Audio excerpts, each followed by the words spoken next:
I wish I could go back and erase that fateful night from my memory. It started so innocently, an online search for an Airbnb, a quaint listing that promised tranquility and picturesque views. What I found instead was a nightmare that still haunts me. After a grueling week at work, I decided to book a last-minute getaway to a remote cabin in the woods. The listing was perfect, cozy, secluded, and with rave reviews. The host, Jack, had a stellar reputation, and his profile picture, an older man with a kind smile, put me at ease. I thought a weekend in nature would be the perfect escape. When I arrived, the cabin was just as described. Nestled among towering pines, it felt like a scene from a postcard. Jack was there to greet me, his smile even warmer in person. He helped me with my bags, showed me around the property, and left me with a bottle of wine as a welcome gift. Everything seemed perfect. The first night was peaceful. I spent it by the fireplace, sipping wine and reading a book. The silence of the forest was a soothing balm to my stressed mind. I fell asleep easily, lulled by the sounds of crickets and the gentle rustle of leaves. But then, around midnight, I woke up to a strange noise. It was faint, a distant whisper carried by the wind. I shrugged it off, attributing it to the unfamiliar sounds of the forest, and went back to sleep. The next morning, I decided to explore the surrounding area. Jack had mentioned a beautiful trail that led to a hidden waterfall. Armed with a map and some snacks, I set out on my adventure. The trail was breathtaking, with wildflowers lining the path and birds singing in the trees. It was exactly what I needed. About an hour into my hike, I stumbled upon an old, abandoned house. It wasn't on the map Jack had given me, and curiosity got the better of me. The house was dilapidated, its windows shattered, and the door hanging off its hinges. Something about it felt off, but I couldn't resist the urge to take a closer look. As I stepped inside, a chill ran down my spine. The air was musty, thick with the scent of decay. Broken furniture lay scattered across the floor, and the walls were covered in strange symbols. I felt a sense of unease, but before I could turn to leave, I noticed a journal lying on a dusty table. It was old, the leather cover cracked and brittle. I opened it, revealing pages filled with frantic handwriting. The journal belonged to a previous guest, someone who had stayed at Jack's cabin years ago. The entries started innocently enough, describing the beauty of the place, much like my own experience. But as I read on, the tone shifted. The guest wrote about hearing strange noises at night, about seeing figures in the woods. The final entries were almost illegible, scrawled in a desperate hand. The last words sent a shiver down my spine. He's watching me. I can't escape. God help me. I hurried back to the cabin, my mind racing. Who was this guest? What had happened to them? I decided I needed answers. When I returned, I found Jack waiting for me on the porch, his smile unchanged. I confronted him about the journal, demanding to know what had happened. Jack's expression darkened.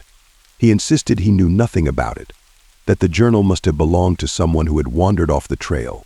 But there was something in his eyes, a flicker of fear, that made me doubt him.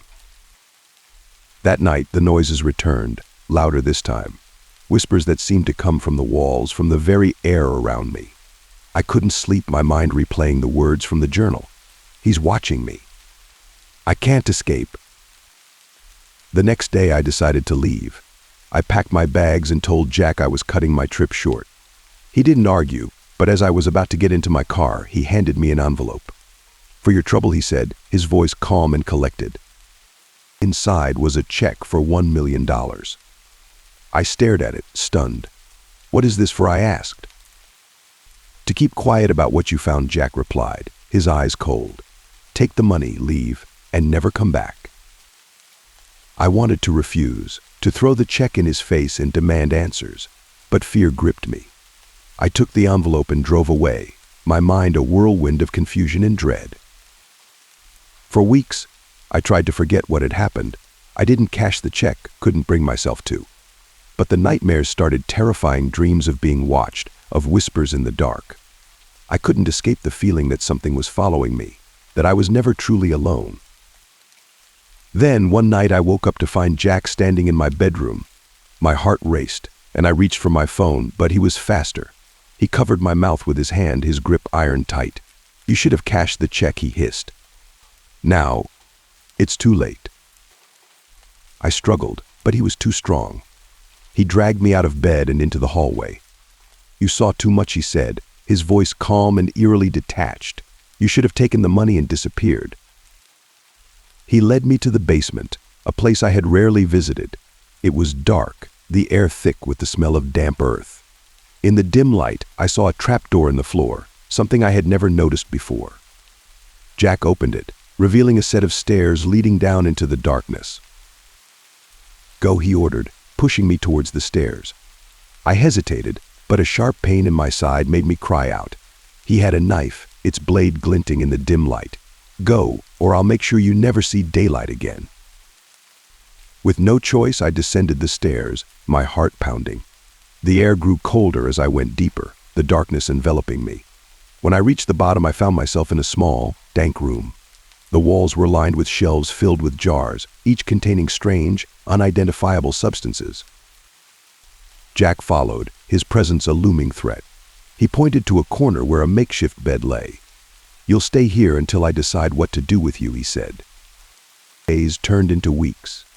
Jack brought me food and water, but he never spoke. The silence was maddening, the darkness suffocating. I lost track of time, my mind slipping into a haze of fear and despair. One day, I heard footsteps above me. They were lighter, quicker than Jack's usual pace. Hope surged within me. Maybe someone had come to rescue me. I banged on the walls, shouting for help. The footsteps paused, then hurried down the stairs. A young woman appeared, her eyes wide with shock when she saw me. Who are you? She whispered. Please, help me, I begged. Jack is keeping me here. You have to get me out. Her face paled. Jack. But he's ... He's my uncle. He wouldn't do something like this. He's dangerous, I insisted. You have to believe me. She hesitated, then nodded. I'll help you. We need to hurry. We made our way up the stairs, my legs weak from disuse. As we reached the top, I heard the front door open. Jack was back. Panic surged through me. Hide, the woman whispered, pushing me into a closet. I'll distract him. I crouched in the darkness, listening to their conversation. Jack sounded surprised to see her, his tone wary. What are you doing here, Lily? I wanted to visit, she replied, her voice trembling slightly.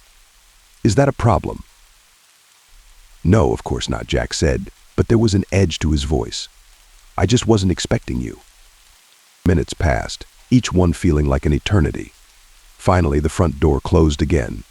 Lily opened the closet door, her face pale. We need to go, now. We ran to her car, and she sped away from the cabin. Relief washed over me as the distance between us and that nightmare grew. She drove me to the nearest town, where I finally felt safe. I reported everything to the police, but when they went to the cabin, it was empty. Jack had vanished, leaving no trace behind. The abandoned house, the journal, the trapdoor all gone. It was as if they had never existed. I knew then that Jack was more dangerous than I had imagined. He had covered his tracks perfectly. The police assured me they would keep searching, but I knew it was futile. Jack was gone, and he would not be found unless he wanted to be. I moved away, changed my name, and tried to rebuild my life. But the nightmares never stopped. I still hear the whispers, still feel the eyes watching me. I know Jack is out there somewhere waiting. And I know that one day he will come for me again. So I'm sharing my story, hoping that it will serve as a warning. Be careful who you trust. Sometimes the kindest smiles hide the darkest secrets. And if you ever find yourself offered a large sum of money to stay silent, remember no amount of money is worth your soul.